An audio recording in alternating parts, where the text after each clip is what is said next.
बिस्मिल्लाहिर्रहमानिर्रहीम, अस्सलाम वालेकुम। प्रोग्राम आपकी कहानी में मैं हूं आपके साथ बिलाल मिर्ज़ा। आज हम जिस जगह मौजूद हैं, बाज़ाहिर कहने को तो एक आम सी कॉलोनी है जिसे कम्यून आर्ट कॉलोनी के नाम से जाना जाता है।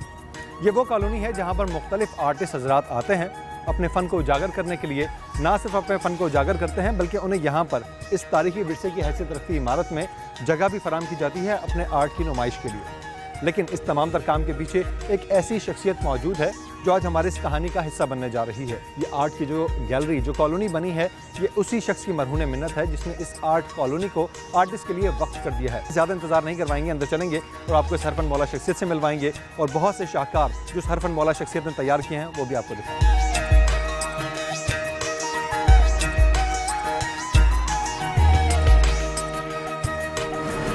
नाज़रीन, जैसा कि हमने आपको कहा था कि एक मल्टी टैलेंटेड शख्सियत जो है आज आपकी कहानी का हिस्सा बनने जा रही है और वो शख्सियत जो है उसका तारुफ़ का भी वक्त आ चुका है और मेरे ख्याल से तारुफ़ करवाने की ज़रूरत नहीं है क्योंकि अब चेहरा आप लोगों ने देख ही लिया है कि हमारे साथ मौजूद हैं यूसुफ बशीर कुरैशी साहब, जो कि एक बहुत बड़ा नाम है पाकिस्तान की इंडस्ट्री का। आर्टिस्ट जो हैं, सिर्फ आर्टिस्ट नहीं कहा जा सकता है, बहुत से इनके अंदर टैलेंट जो है वो मौजूद हैं और ये ख़ुद अपने तक महदूद नहीं रखते इस टैलेंट को, बल्कि इन्होंने इस टैलेंट को बहुत आगे तक फैलाया। आज इनके साथ वक्त गुजारेंगे, इनके शाहकार जैसा कि हमने आपको बताया कि वो शाहकार भी दिखाएंगे जो जिन्होंने तैयार किए हैं। सर, सबसे पहले तो ये आपसे मैं जानूँगा कि 1971 इन मार्च 2 तारीख आलमन सर, कराची के घर में पैदा होने वाला एक शख्स जो आज YBQ के नाम से जाना जाता है, यूसुफ बशीर कुरैशी के नाम से। उस वक्त क्या फैमिली में कहीं किसी ने सोचा था कि यूसुफ बशीर कुरैशी इतना बड़ा एक नाम हमारे घर में पैदा हुआ है? क्या बैकग्राउंड था सर? देखिए, जिस घर में बच्चा पैदा होता है जी सर, माँ बाप के लिए तो वही सबसे बड़ी एक खुशखबरी होती है। जी। तो हम भी अपने घर में पैदा हुए थे, अल्लाह ने बादशाह पैदा किया, सब खुश थे। विद द एल्डेस्ट चाइल्ड, जो बड़ा बेटा था मैं। नहीं, किसी ने ये नहीं मेरा ख्याल है तवक्को थी, क्योंकि मैं एक फार्मिंग बैकग्राउंड से था, बिज़नेस बैकग्राउंड से था मेरी फैमिली का ताल्लुक़। तो ये नहीं था कि कोई आर्टिस्ट बनेगा, मुझे ख़ुद को भी नहीं पता था। लेकिन वो तो अभी आर्टिस्ट बनने की उसमें जुस्तजू में ही है कि ये बात पता लगी कि सब पैदा ही आर्टिस्ट होते हैं। अच्छा सर, ऐसा है कि यूसुफ बशीर कुरैशी साहब कि 1971 के बाद जब आपकी एजुकेशन स्टार्ट हुई, स्टील कैडेट का स्कूल से आपने जो है हाई एजुकेशन स्टार्ट की, उसके बाद आप अब्रॉड चले गए, वहाँ पे आपने खासा वक्त गुजारा। वहाँ पे आपने वक्त गुजारा, वहाँ पे हॉलीवुड में आपने काफ़ी काम किया, वहाँ पे बहुत से बड़े बड़े ब्रांड्स के साथ आपने काम किया। फिर एकदम से अचानक से आप 2004 में पाकिस्तान मूव कर जाते हैं। क्या चीज़ थी सर जो आपको पाकिस्तान खींच लाई वापस? एक ऐसा शख्स जिसको सब कुछ मिल रहा है वहाँ पर, और फिर एकदम से पाकिस्तान आ जाना जहाँ पे उसको पता है वहाँ पे कोई नहीं जानता, उसे कुछ मौजूद नहीं है वहाँ पे। पाकिस्तान की खबरें भी दिन ब दिन आती रहती हैं। क्या वजूहत थी कि आप पाकिस्तान रिटर्न हुए सर? मैंने हमेशा लोगों को ये बात बोली कि उसकी बहुत सारी वजूहत थी। एक तो वजह यह थी कि मेरे पास एक हरा पासपोर्ट था जो मैंने कभी ग्रीन कार्ड के लिए या दूसरे उसके लिए नहीं किया, क्योंकि एक ये मेरी आइडेंटिटी बनी हुई थी और मुझे उससे मोहब्बत भी थी, एक लगन भी थी और एक चाहत भी थी। और हमेशा मैंने देखा कि लोग घर जाते थे तो मरने के लिए जाते थे, तो मेरा हमेशा से दिल करा कि थोड़ा ज़िंदा रहें वहाँ जाके। और दूसरा मेरा जो सबसे अच्छा दोस्त था मेरे दादा थे। मेरा दादा जो था वो मेरा सबसे अच्छा दोस्त था, तो उन्होंने भी बहुत अरसे बाद एक ये फरमाइश की थी। और एक फरमाइश क्या की थी, बस उन्होंने उनकी एक थी बात। ज़हीरुद्दीन कुरैशी साहब, हाँ, ज़हीरुद्दीन कुरैशी मेरे दादा थे। और उन्होंने बस एक दफ़ा कहा कि भाई वो बहुत याद आती है, वापस आ जाओ। तो मेरा ख्याल है इससे ज़्यादा और मुझे कोई ना इशारे की ज़रूरत थी और ना किसी लालच की परवाह।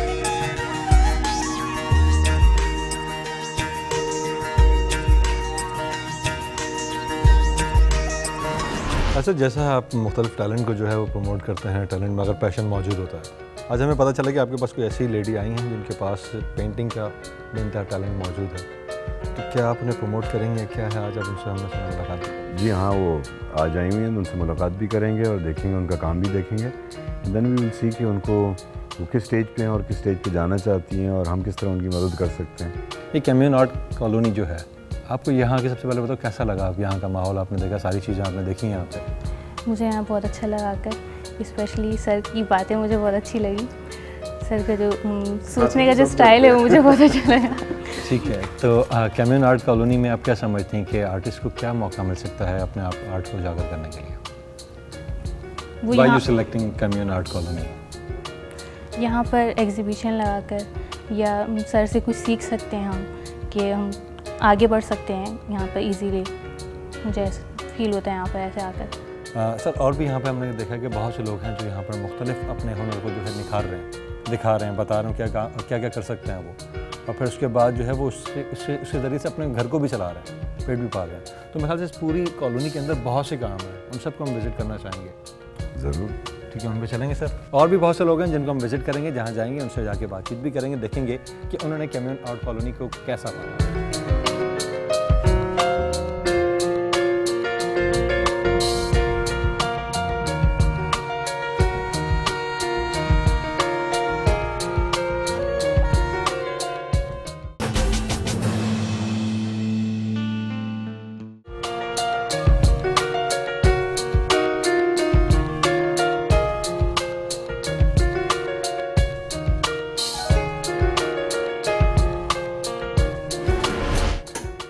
नाज़रीन, कम्युनिटी आर्टिस्ट कॉलोनी में हम इस वक्त जिस जगह पर मौजूद हैं, जहां पहुंच चुके हैं, ये वो एरिया है जहां पर स्टोन पर काम किया जाता है।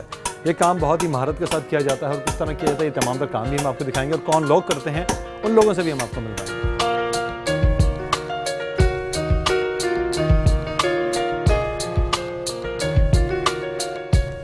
तो भैया, आर्टिस्ट कॉलोनी कैसा इदारा है, क्या है, कोई इदारा है या बस सबके लिए हर वक्त खुला हुआ? मेरा ज़ाती ख्याल ये है कि यूसुफ बशीर कुरैशी साहब का प्रेमिसेस है ये, और वो एक फ़ैशन डिज़ाइनर हैं, एंड सो लकी कि इतनी अच्छी उनके पास स्पेस है, एंटरप्रेन्योर किस्म के आदमी हैं, तो वो इन सब चीज़ों को कनेक्ट करने की कोशिश कर रहे हैं। तारिक, बताइएगा, आप देख रहा हूँ मुझे जो ये नज़र आ रहा है, थोड़ा सा पीछे हो जाता है, क्लियरली नज़र आइए, ये गालिबन मेरा ख्याल से तो ये शेर है, ठीक है, शेर बना हुआ है और उसके बैक पे एक और शेर का फेस नज़र है। क्या है ये बेसिकली, थोड़ा सा बताएंगे? मिनिएचर पेंटिंग जो थी उसको हमने स्टोन में बनाया है। मिनिएचर पेंटिंग है ये। अच्छा, वो पुराने ज़माने में जो बनी हुई थी मिनिएचर, उसको ये स्टोन में बनाया है। अच्छा, उसको स्टोन में बनाया, तो उसमें कितना वक्त लगा आपको उसको बनाने में? इसमें बनाने में तकरीबन हमारे को इसको काम करते हुए इसके ऊपर तकरीबन महीने से ज़्यादा हो गया। ठीक है, तो ये कितने अरसे में मुकम्मल हो जाएगा? तकरीबन ये हफ्ता और लग जाएगा। हफ्ता और लगेगा तो ये मुकम्मल हो जाएगा। अच्छा, इस आर्टिस्ट कॉलोनी जो बनाई गई है, कम्युनिटी आर्टिस्ट कॉलोनी, ये कितना बेनिफिशियल साबित हुआ आप लोगों के लिए? ये प्लेटफॉर्म बहुत मज़ेदार है आर्टिस्ट्स के लिए, डिज़ाइनर्स के लिए, आर्किटेक्ट्स के लिए, लॉयर्स के लिए इवन। तो जैसे YBQ हैं, खुद as a fashion designer professionally करते हैं, तो वही प्लेटफॉर्म बहुत ठीक है ऐसे आर्टिस्ट के लिए। उनको स्पेस मिलती है, वो अपना काम करें, अपने खुद को एक्सप्लोर करें, क्रिएट करें, इन्वेंट करें। तो ठीक है, इस काम के हवाले से, ठीक है, ये आपका बहुत एक्सपीरियंस है राशिद, बताया जा रहा है कि आप जो हैं बहुत नफासत रखते हैं इस काम के अंदर। तो ये बताइए कि बेसिकली ये काम है क्या, कहाँ से आया, कुछ इसकी कुछ थोड़ी सी बैकग्राउंड इस काम का? जैसे इंसान बना वैसे मतलब तब से कार्विंग्स होती रही हैं। तो क्लासिकल पीरियड में जाएँ तो मिकाइल एंजेलो है, अगस्टस रोदान है, जो आपका नाम रखा गया है यहाँ पे, कामरान सर ने आपका भी नाम रखा हुआ है। अरे तो किसी लायक नहीं, बस स्कल्पचर कर रहे हूँ, बस कोशिश कर रही हूँ। ठीक है, मैं कामरान साहब से बात करता हूँ इस बारे में, क्योंकि कामरान साहब बताएंगे। सर, ये नाम आपने क्यों रखा राशिद साहब? नहीं, द फैक्ट इज़ राशिद का भी और ऑल यूथ ऑफ पाकिस्तान, मतलब मेरी तो गुजर गई लाइफ, दाढ़ी से फैर्द हो गई, बट मैंने छोड़ा नहीं, मैं लगा हुआ हूँ। तो आई एम सो हैप्पी कि इतना ज़बरदस्त ग्रुप है, रिस्पेक्ट है, इधर ऑनर है, सब कुछ है। एंड माई ड्रीम्स आर के with in next 10 to 5 years यहाँ लोग मुजस्समा साजी को समझें, उसको एक टैबू ना समझें उसे।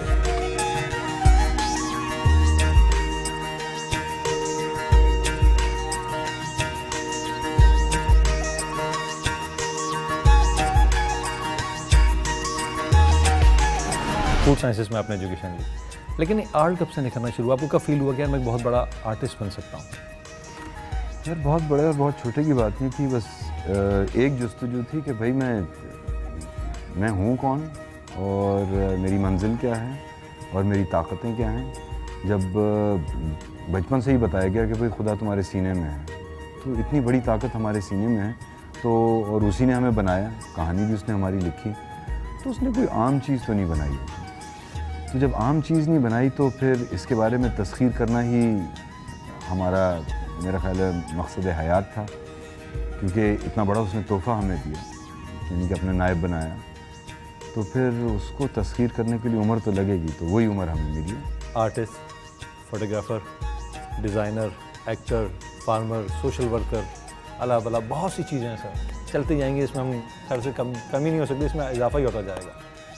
सर ये सब चीज़ें कहाँ से आती गई? देखें, बहुत सी दफ़ा मुझे एक चीज़ बहुत चुभती थी, कभी कभार लोग आके बोलते थे you are a jack of all master of none. तो बहुत बात चुभती थी, क्या मतलब यार ये jack of all master of none, तो थोड़ी मीडियोकर सी बात होती थी। तो मैंने जब इस पर सोचा कि ये है क्या, तो मुझे एक जवाब उनके लिए आया कि मास्टर इज़ वन, और अगर उसने मुझे बादशाह पैदा किया तो फिर मैं क्यों जैक के ऊपर वो करूँ। जितनी चीज़ें मैं करता हूँ और जितनी चीज़ बाकी लोग भी करते हैं, ये सारी कड़ियाँ हैं, कहानी एक ही है, उसका अंदाज़ बयां मुख्तलिफ है। देखें, जिस तरह आँख, ये सारे ये टूल्स हैं डॉक्यूमेंटेशन के। जिस तरह आँख है वो देखती है, एक तरीके से डॉक्यूमेंट करती है, हाथ टच है, एक और तरीके से डॉक्यूमेंट करता है, स्मेल है, टेस्ट है, आवाज़ है, ये सारी चीज़ें डॉक्यूमेंट करी मुख्तलिफ तरीके से, और इनकी डॉक्यूमेंट करने की तरीक़ेकार मुख्तलिफ, लेकिन कहानी तो एक ही देख रहे हैं ना। एक अगर मैं ये फूल उठाता हूँ तो मेरी आँख इसको डॉक्यूमेंट करी है, मेरा नाक इसको सूंघ रहा है, मेरे कान से इसमें से कोई सीटी निकल रही है तो वो आ रही, तो हर चीज़ डॉक्यूमेंट करिए मुख्तलिफ तरीके से। इसके सन्नाटे को भी एक डॉक्यूमेंटेशन है, तो मैं भी वही डॉक्यूमेंट कर रहा हूँ। एक चीज़ है, कभी उसको तस्वीर के थ्रू करता हूँ, कभी पेंट के थ्रू करता हूँ, कभी फैब्रिक के थ्रू करता हूँ। हाँ, इन सब के लिए आपको एक मुख्तलिफ स्किल सेट चाहिए।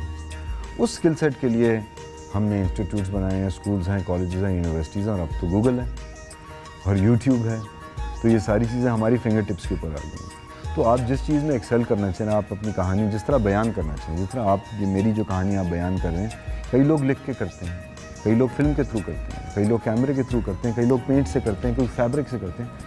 तो कहानी तो वही है, डॉक्यूमेंटेशन मुख्तलिफ है, और कहानी सिर्फ प्यार की है।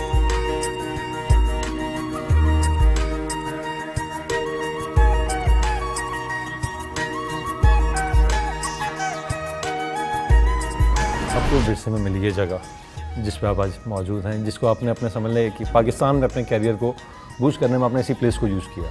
मतलब इससे ये कहा जाता है कि आपका एक हौसला था, आपके दादा की तरफ से जो आपको समझ एज ए गिफ्ट मिला, या जिस तरीके से भी आपके विरसे की चीज़ है, इसको आपने उसी तरीके से संभाल के रखा। और आज ये आप जो आर्टिस्ट लोग हैं, उन लोगों के लिए आप इस जगह को मौजूद रखे हैं कि वो यहाँ पर आएँ, अपने आर्ट को मज़ीद उजागर करें, निकालें, निखारें, दुनिया के सामने लाएँ।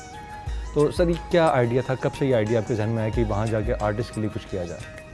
देखिए, मुझे हमेशा मैं खुद स्कूल में नहीं पढ़ा ना, आर्ट नहीं पढ़ा, किताब से नहीं पढ़ा,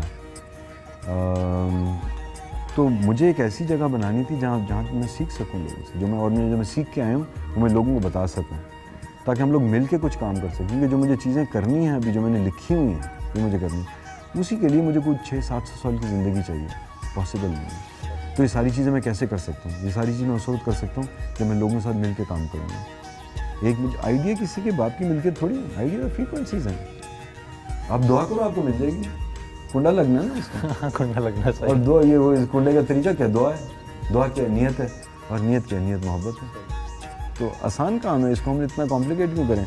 और जो मेरे नसीब का जब मुझे मिलेगा, अगर मेरा इस पर भरोसा है, मेरा इस पर फेथ है, तो मुझे फ़िक्र नहीं करनी चाहिए, अपनी सारी चीज़ें बाहर निकाल के रखूँ, ताकि जो कर सकें वो तो कर रहे हैं ना। मैं तो कर रहा हूँ वो चीज़ें, जो नहीं कर पा रहा, जो मैंने संदूकों में रखी हैं, वो बाहर निकाल के लोगों, ताकि उससे लोगों को फ़ायदा हो, ताकि मैं भी देख सकूँ ना जो मैंने लिखा हो, जो मैंने सोचा, वो एक मेरे पास तो इतना वक्त नहीं है मैं कर सकूँ।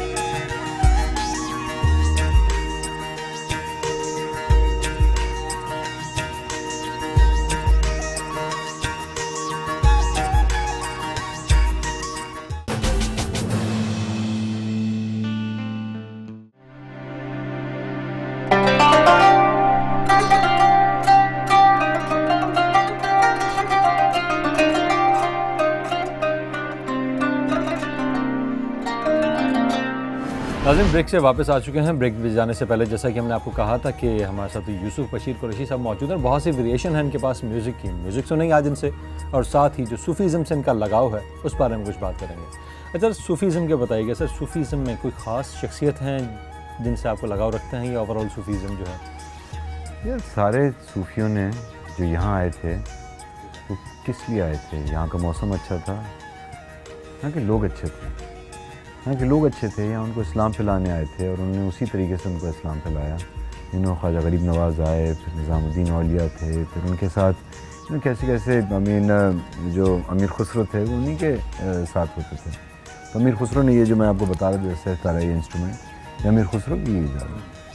तो मुझे आप लोग कह रहे हैं कि बजाएं मुझे म्यूज़िक के बारे में कुछ पता नहीं है, बस सिर्फ लगाव है, सुनने के हद तक बहुत शौक़ है, वो भी आती है। आप देखें जिस तरह अगर ये जो इंस्ट्रूमेंट है सैफ तारा, ये हमारा सिंध का तंबूरा है। अब मुझे नहीं पता मैं क्या बजा रहा हूँ, लेकिन I play something for you, मैं आप लोगों को कुछ बजाऊँगा तो जो आवाज़ निकली वही शायद दुआ होगी हमारी।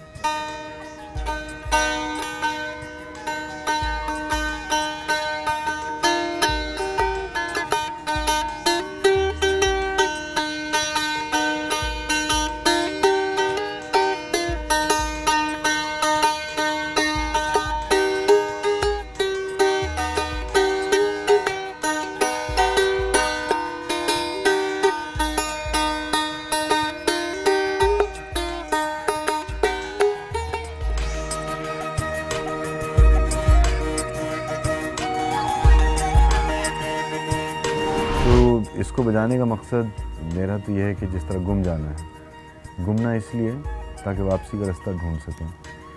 तो गुमना क्यों ज़रूरी है? गुमना इसलिए ज़रूरी है क्योंकि हम अब इतने अपने जो हमारी पहचान है ना वो हमारी नहीं रही, तो हमें उस पहचान से गुमना है ताकि हम अपनी जो हमारी वाकई जो हमारी पहचान जो हम वाकई हैं वो हम ढूंढ सकें, तलाश करना है आसान है। ठीक है सर, ऐसा है कि फ़िलासफ़ी में भी आपकी बहुत सी जो हैं पोएम्स वगैरह आपने लिखी हैं, वो मैंने देखी, नेट पर चेक भी की, इसमें फ़िलासफ़ी में आपकी पोएम मुख्तलिफ़ टॉपिक्स पे, बच्चों पे भी आपने लिखी हैं और मुख्तलिफ़ टॉपिक्स से। साथ ही मैंने चीज़ें आपकी देखी, आपके जितने भी इक्विपमेंट्स इस तरह के म्यूज़िक के उनमें कहीं ना कहीं कोई ना कोई घुंघरू लगा हुआ सर। घुंघरू की क्या मंतिक है सर, ये क्या है? घुंघरू मुझे बचपन से बहुत इंट्रीग करता था, उसका साउंड, उसका शेप। तो फिर मैंने एक घुंघरू डिज़ाइन किया जिस पे हर जगह आप देखेंगे है, उस पर एक तरफ दुआगो लिखा हुआ, एक तरफ मोहब्बत नहीं मेंशन है, इस पे लगा हुआ? हाँ, इसके ऊपर भी होगा हर जगह पे। हाँ, तो एक तरफ इसके दुआगो है, एक तरफ इसके मोहब्बत का निशान है, दिल है। तो घुंघरू इस वजह से मुझे तो इंट्रीग, मैं खुद भी घुंघरू पहनता हूँ, इसलिए घुंघरू पहनता हूँ कि मुझे लगा कि घुंघरू पहनने से मैं कुछ दिलेर हूँ, क्योंकि चोर ही होते हैं जो चोरी छुपे आते हैं, तो जब घुंघरू आते हैं तो आवाज़ आती है, तो ये है कि अनाउंस भी हो जाता है कि किसी को कुछ सरप्राइज़ ना हो। तो मेरे घर वालों को तो पता लग जाता है जब मैं आता हूँ।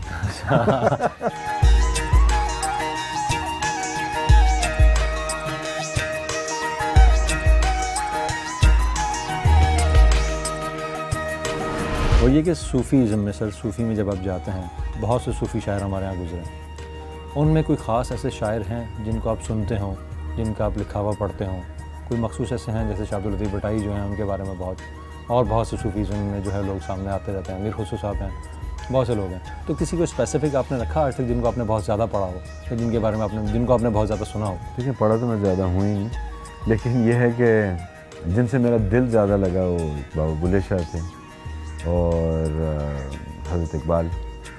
तो इतने बड़े फ़िलासफ़र, इतने बड़े सूफ़ी, तो और मेरे ख्याल जितने थे यहाँ लाल शहबाज कलंदर से लेके, ये तो धरती बनी सूफ़ियों के लिए थी। मेरे ख्याल सूफ़ी आए और बसे यहीं थे, तो सारे सूफ़ी यहीं थे और या तो तुर्की में थे। तो और ये सब एक ही बात करते थे, मोहब्बत की बात करते थे और कोई बात ही नहीं करते थे। जिसने मोहब्बत को समझ लिया उसे खुदा मिल गया।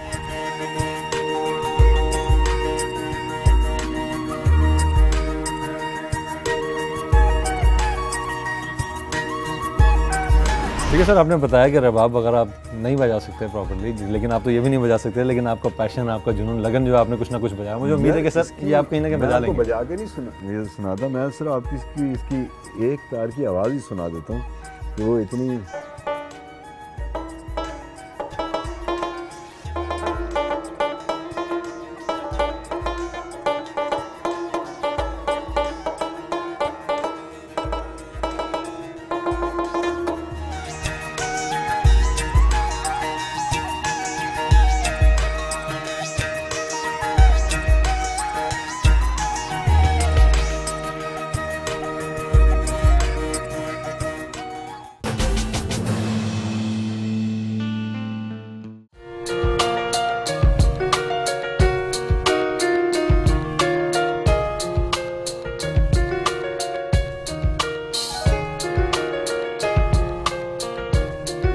नाज़रीन, मेरे साथ मौजूद हैं मुनीर यहाँ पर बच्चों को पढ़ाते हैं। जैसा कि हमें जब मिले थे, अंदर गए थे, हम YBQ से मिले थे यूसुफ बशीर कुरैशी साहब से, तो उन्होंने बताया था कि ये कम्यून आर्टिस्ट कॉलोनी जो है किसी के लिए मखसूस नहीं है कि सिर्फ आर्टिस्ट ही यहाँ पर आ सकता है, बल्कि हर फर्द में कहीं ना कहीं आर्ट छुपा है और उसको निखारने की ज़रूरत है। तो यहाँ पर मुनीर जो हैं वो यहाँ पर ये काम करते हैं। ये खुद भी आर्ट से वाबस्ता हैं, शोबिस से वाबस्ता हैं, मॉडलिंग से वाबस्ता हैं। लेकिन यहाँ पर ये जो छोटे छोटे से बच्चे हैं जो पढ़ नहीं पाते हैं, जिनके पास ऐसी फैसिलिटीज़ मौजूद नहीं है, उनको ये एजुकेशन फराहम करते हैं। कम्यून आर्ट कॉलोनी में जो है ये फैसिलिटी भी यहाँ पर मौजूद है। अच्छा मुनीर, बताइए कि कितने बच्चे हैं जिन्हें आप यहाँ पर एजुकेट करते हैं, पढ़ाते हैं? यहाँ पर कम से कम 10-15 बच्चे आते हैं शाम में, जो कि मैं यूनिवर्सिटी से वापस आ जाता हूँ तो इन बच्चों को पढ़ाता हूँ। जो कि बच्चे आप लोगों ने देखे होंगे जो बाहर खेल रहे हैं रोड पे, बहुत सारे क्रिकेट खेल रहे हैं, क्रिकेट की बहुत ज़्यादा दीवाने हैं। तो शाम में मैं आ जाता हूँ, इनको भी पढ़ाता हूँ और अपना स्टडी कर लेता हूँ। तो यहाँ पर जो बच्चे हैं इनके पेरेंट्स को आपने गाइड किया, या फिर आर्टिस्ट जो कॉलोनी है इसमें आपने ये नहीं सोचा कि यहाँ पर यार सिर्फ आर्ट ही आर्ट होगा, यहाँ पे एजुकेशन का मैं सिलसिला शुरू करूँगा, पता नहीं एक्सेप्ट किया जाएगा नहीं किया जाएगा? कुछ चीज़ को नहीं सोचा आपने कि पता नहीं इस चीज़ को पसंद किया जाए नहीं किया जाए? एजुकेशन तो हर जगह पे लाजमी है, एक बेसिक नीड्स है, हर किसी को चाहिए कि मतलब वो एजुकेट हो जाए, और हर किसी का हक भी है। ज़रूरी नहीं कि मैं कम्यून में हूँ तो मैं किसी को एजुकेट नहीं कर सकता। अगर मेरे पास ये राइट है कि मैं किसी को, अगर मुझे नॉलेज है तो मैं चाहता हूँ कि मैं अपनी नॉलेज को एक्सपेंड कर दूँ और दूसरों तक पहुँचाऊँ। कम्यून आर्ट से जो वाबस्ता लोग हैं वो तो हैं, यहाँ पर आते हैं, देखते हैं, उन्हें बहुत सी फैसिलिटीज़ यहाँ पर मिल रही हैं। जो लोग वाबस्ता नहीं हैं, उनके पास आर्ट के अलावा मतलब कोई भी उनमें फ़न मौजूद है, तो आप उन्हें कोई मैसेज देना चाहेंगे?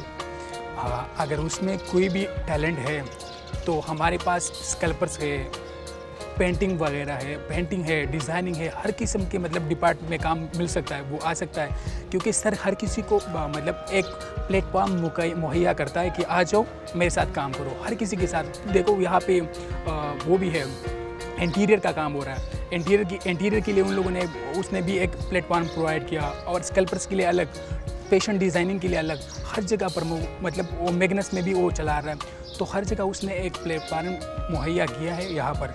तो हर किसी के लिए अपॉर्चुनिटी है कि वो अपने आप को प्रमोट करे और सर के पास आ जाए।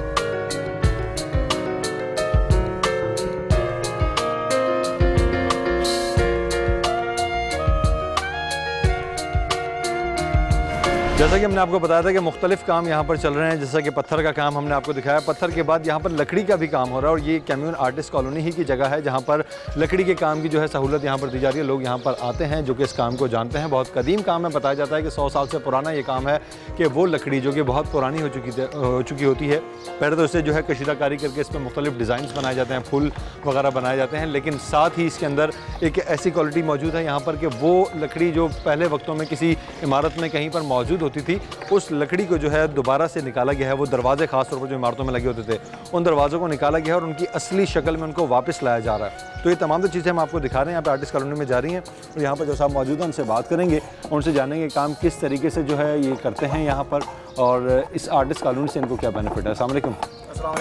कैसे हैं सर आप? खैरियत से? क्या नाम है सर आपका? आगा हुसैन। आगा हुसैन साहब।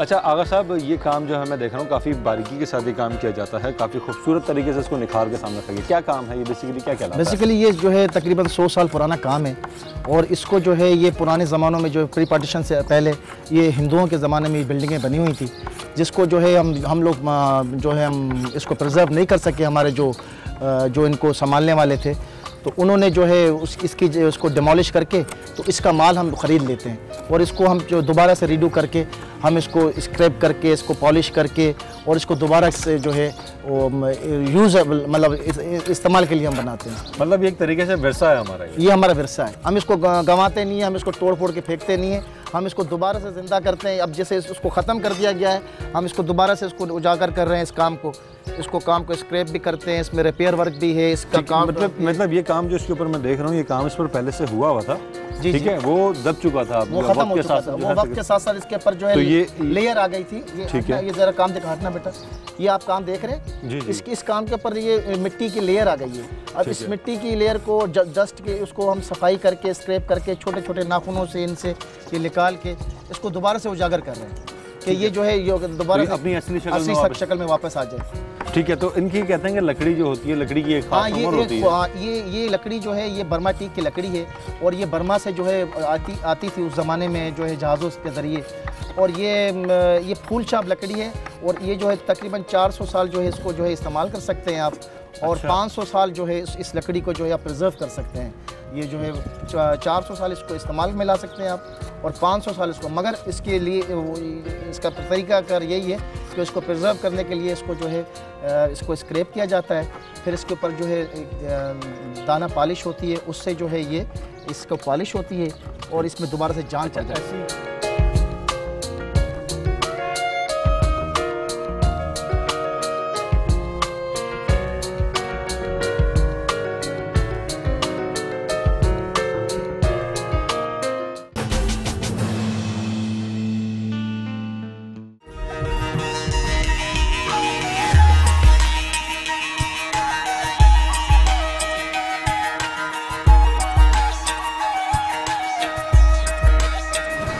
जैसा कि हमने कहा था कि ब्रेक के बाद आएंगे और आपको तमाम तर शाहकार दिखाएंगे जो कि यूसुफ बशीर कुरैशी साहब ने ख़ुद तैयार किए हैं अपने हाथों से, और फिर मतलब कोई एक आम इंसान इतनी आसानी से तमाम तर चीज़ें नहीं कर सकता। तो वो जो इनके अंदर मल्टी टैलेंटेड का हम बार बार बता रहे हैं कि मल्टी टैलेंटेड शख्सियत है, तो उसकी बहुत सी मिसालें हमें यहाँ पर देखने को मिलेंगी।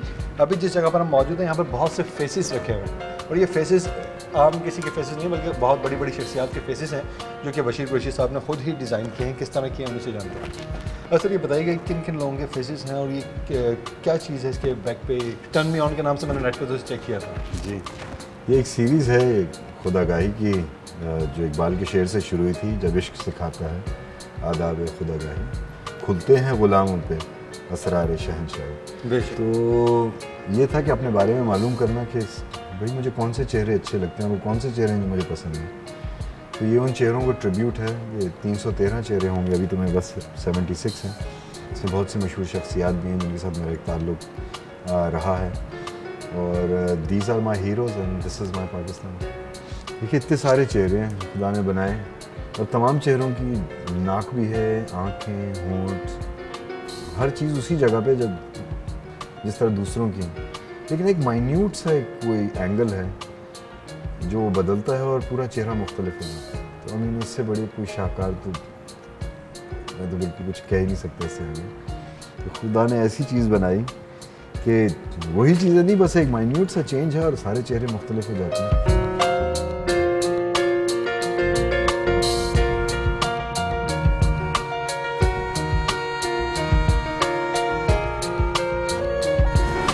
बहुत सारे चेहरे रखे हुए हैं सर इसमें। तो कुछ चेहरों के बारे में सर बताएंगे किस किस के चेहरे हैं और कौन कौन लोग हैं जो आप बता रहे हैं कि हमारे नेशनल हीरोज़ भी हैं? भाई नेशनल हीरो सबसे पहले तो वसीम अकरम हैं, उसके बाद शर्मीन बेचनॉय हैं और उस्ताद नफीस, बहुत सारे हैं यहाँ। अमीन मायरा भी है, अमीन जे, दीपक, हमजा बासी, गौहर, मजिस्ट्रेट है सनम बलोच, हफ्सा सईद, नादिया, हुसैन, ये बहुत सारे, बाबर तजम्मुल बहुत ही चहीते।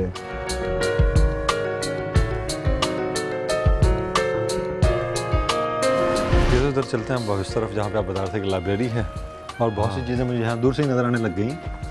तो बहुत सी चीज़ें आपने यहाँ पे भी जमा कर रखी हैं। यहाँ से मुख्तलिफ लोगों ने चीज़ें the over period of time, कुछ मैंने जमा की, कुछ लोगों ने दी, तो वो ही यहाँ से तरह बसी हैं। जिस उन्हें कोई ऐसा मैसेज जो आप देना चाहें कि जिससे इंसान अपनी पहचान कर सके? देखिए सबसे पहले तो सारे जवाब अंदर और तमाम सवाल बाहर। ठीक। और अगर आपको अपने जवाब चाहिए तो अपने आप से सच बोलना शुरू कर दें, जो कि सबसे मुश्किल काम है, क्योंकि उसके लिए आपको अपने आप को पहचानना पड़ेगा। और हमेशा से ये चीज़ अपनी बांध लें कि जो आला ज़र्फ़ होते हैं हमेशा झुक के मिलते हैं, सराही सिर नगों होकर भरा करती है पैमाना। तो ये है कि इंसान को गुरूर नहीं करना चाहिए, और अल्लाह आपको देगा चीज़ें, जो आप मांगेंगे वो आपको देगा। जो आपकी नीयत होगी, जो आपकी जिद्दोजहद होगी, आपको मिलेगी, वही चीज़ आपको मिलेगी जो आपके लिए बेहतरीन होगी। तो शुक्र में रहना शुरू करें, क्योंकि जो इंसान शुक्र में वो बादशाह है। बहुत शुक्रिया सर, बहुत अच्छा लगा आपके साथ पूरा दिन हमने गुजारा, आपकी तमाम चीज़ों को हमने देखा, और सबसे बढ़ के जो आपने हर इंसान के लिए एक इदारा ही कायम कर दिया कि जहाँ पर वो बिना किसी मुआवजे के और बगैर किसी आपके ज़ाती मफाद के वो यहाँ पर आ सकता है और यहाँ पर आके हर चीज़ को जो है वो देख सकता है, अपने अंदर का आर्टिस्ट निकाल के बाहर रख सकता है। बहुत बड़ी बात है कि यहाँ पर आज भी दुनिया में ऐसे लोग मौजूद हैं जिन्होंने अपनी सिर्फ ज़िंदगी नहीं, अपनी ज़ाती नहीं, बल्कि अपना सब कुछ ही लोगों के लिए वक्फ कर दिया है। वो चाहते हैं कि लोग इससे कुछ सीखें, जैसे इन्होंने लोगों को फॉरवर्ड किया वो भी आगे फॉरवर्ड करें, इंसान अपनी पहचान करे। बहरहाल आज के प्रोग्राम के हवाले से अपने फीडबैक से ज़रूर आगाह कीजिएगा। हमारा ईमेल एड्रेस है akk@dawnnews.tv। आप हमें फेसबुक पर भी ज्वाइन कर सकते हैं और फेसबुक पर इस प्रोग्राम के हवाले से मैं आपसे रिक्वेस्ट करूँगा ज़रूर अपने फीडबैक से आगाह कीजिएगा। फेसबुक पर आपकी कहानी के नाम से हमारा पेज मौजूद है, वहाँ आइए और इस प्रोग्राम के कमेंट ज़रूर कीजिएगा।